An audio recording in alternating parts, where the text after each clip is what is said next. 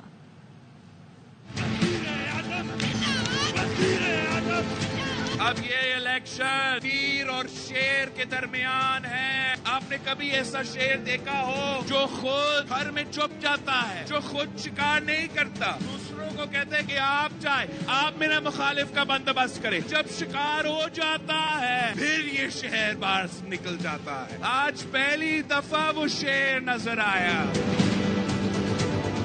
کل میں واپس پنجاب جا رہا ہوں شیر کا مقابلہ کرنے. پاکستان پیپلز پارٹی شیر کا شکار کے لیے تیار. ہم یہ بات نہیں مانتے کسی بھی شخص کو چوتھی بار وزیر اعظم بنایا جائے. پہلی دفعہ بنا تو ناکام رہا, دوسری دفعہ تب بھی ناکام رہا, تیسری دفعہ بنا تبھی ناکام رہا, چوتھی دفعہ اب ہم کس خوشی میں اس کو وزیر اعظم مان لیں گے.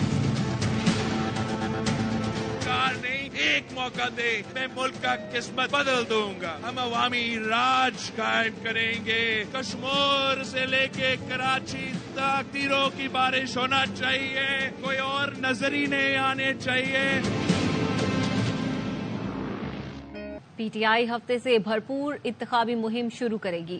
Chairman P T I barrister Gohar نے کہا کہ آج حتمی فہرستیں اپلوڈ کر دی جائیں گی. پی ٹی آئی کی حمایت یافتہ امیدوار پرامن طریقے سے الیکشن مہم میں حصہ لیں. بیرسٹر گوہر نے کہا پاکستان کی خود مختاری کی خلاف ورزی پر افواج نے بر وقت جواب دیا. پوری قوم افواج پاکستان کے ساتھ کھڑی ہے. ایران ہمارا برادر ملک ہے, کشیدگی نہیں بڑھنی چاہیے. فائنل لسٹ ہماری آج 9 بجے سے پہلے اپلوڈ ہو جائے گا. کل انشاءاللہ تعالی سارے جو ہمارے کینڈیڈیٹ ہیں ان کو نشانات کے ساتھ لسٹ فائنل ہو جائے گی اور ہفتے والے دن سے آنورڈ پی ٹی آئی کا فل فلیج کمپین شروع ہوگا.